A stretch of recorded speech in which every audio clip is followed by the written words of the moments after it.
So I'm glad you were able to use this activity schedule. How did that go for you? Any troubles? No, no troubles in terms of doing it. I could fill out, what I did when and so forth. Did you learn anything from doing it? Well, I felt a little embarrassed doing it in a way. It's like, I run the World News shop over here, and to write down what I do when. But yeah, I felt better here than I did here. Yeah. So it looks to me like that we've got some periods of time clearly where you feel worse. I mean, you've got lower mood ratings, and it seems like you're relatively inactive at those times. And then here's a time on Tuesday afternoon where your mood is better and you're involved with your news team, with supervision, with your own writing. And then we've got another big chunk here on Thursday afternoon where it looks kind of like you're missing in action and your mood ratings are really, really low. Yeah. And then here's a time on Saturday afternoon where your mood is back up and it's tied to gym. I guess that means you went to the gym? No, this is actually my friend Jim. Okay, gotcha. So when we go up here, Monday morning seemed to be particularly difficult. Yeah. Yeah, I've been getting this pattern where I just lay in bed, times to get up, and I just kind of lay in bed for 30 to 40 minutes, and it just seems like I don't want to get out of bed. And Monday may be the worst of all? Probably. It happens the other days, too. I'm just kind of running behind schedule all the time. But probably Monday's worse. Now, if we follow this association, that more activity is associated with better moods, less activity with worse moods, we've got what we call a functional relationship. It may not be cause and effect, but it's certainly an association. And one of the ways to capitalize on this is to pick out a time in which your mood is likely to be low, and to plan actually an activity that reliably helps you feel better, or helps you feel stronger, or helps you feel more capable. And so I'm wondering, we've got a Monday morning coming up. What might you do to try to build in something here that would help you cope better with this low energy Monday morning period? You mean other than put the covers over my head? Well, I think that helps you cope in a certain way, but Yeah. maybe in a way that maintains your depression. Yeah. What are you thinking when the covers are over your head? I just want it all to go away. I don't want to get out there. I think it's just, I don't want to get up. Okay. That doesn't sound like a very pleasant way of coping. Yeah, it doesn't help me get better. I mean, I think it feels good at the time, but it doesn't really help anything. I get behind, I'm rushing to get to work, and I feel worse. Now, when you're at your best, just think back a few minutes ago when you were better, and what strategies do you use to get Monday morning off to a good start? Well, I guess I don't have to think about it really. Usually I get out of bed pretty quickly, and sometimes I put music on. Occasionally I'll have TV as background, but usually music, and I 10-15 minutes, do some stretches and stuff, and then I take a shower. Get ready for work. And so this involves some exercise, some music. Where does breakfast fit into this?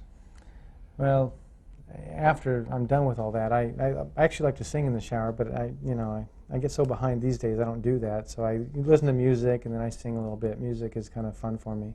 Now or then? Oh, then. I'm not getting that now. Okay. It is true that when you feel better, which you will, that a lot of this will come back because this is just the way you are when you feel better.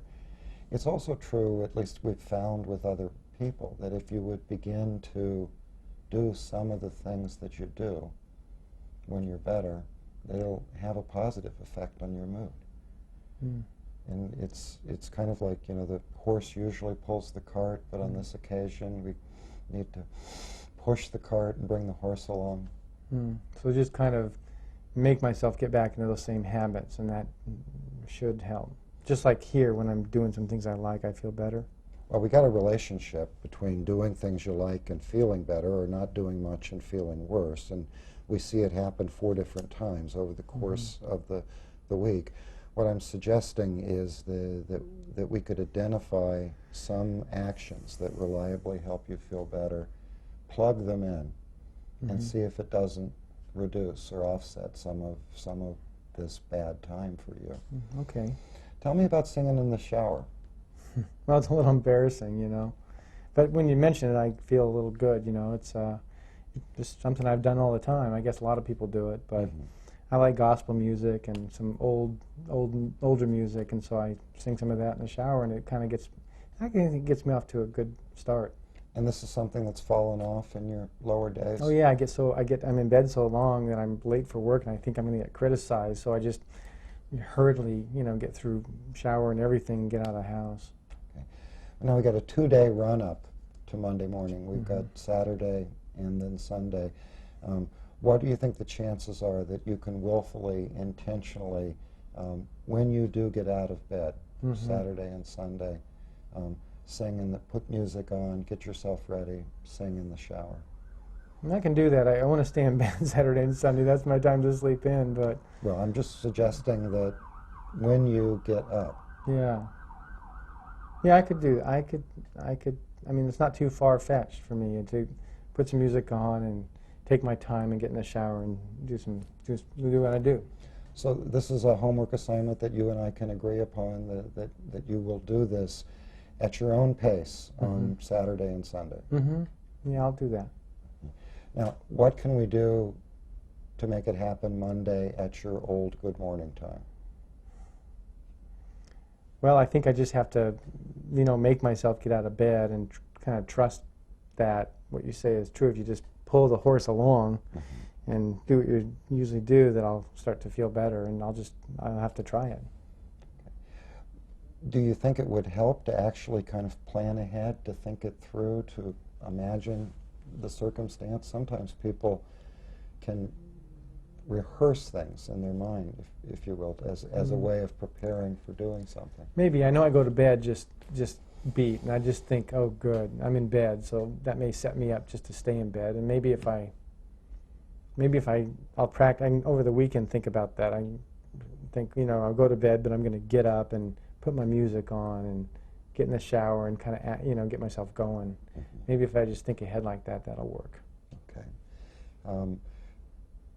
Imagine with me, if you will, the first steps, or the first little actions that it takes towards pulling the covers down and getting out of bed.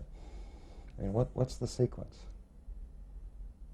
Well, the sequence usually is I don't pull them up. I wake up and I just, you know, I get rid of them and get up because I look forward to my job. Okay. So I think that's just never going there first, never pulling them up over my head's the key. Okay, so you would need to block an impulse. Yeah. Not to pull the covers up. And then initiate an action involving your legs, right? That's Get right. out of bed. Right. And the one thing I wanted to come back to, you'd said a little bit ago, and that was that you felt a little embarrassed having to do this. I'm wondering if it might not also feel a little embarrassing to have to make an assignment to sing in the shower, or a little to bit, get out of bed. because naturally I can do those things, I think, but I just haven't done it in the last couple of months. So it is a little bit. It's like, you know, I'm no good. I have to do that. But I think if I what you said makes sense about pulling the horse along. I feel like a, you know, beaten horse, and if I just do these things and practice them, maybe I can get them done. And I know you're not 100% convinced that depression is an illness, but the behavior that you're talking about, not being able to get out of bed, not being able to initiate action, these are classic symptoms of the illness that we call depression. So it's not that you're not capable of getting out of bed or initiating a shower. It's that in your current state of depression, you're not able to use your natural ways. That's how it feels. It feels like I have to force it, but I can do that. Okay?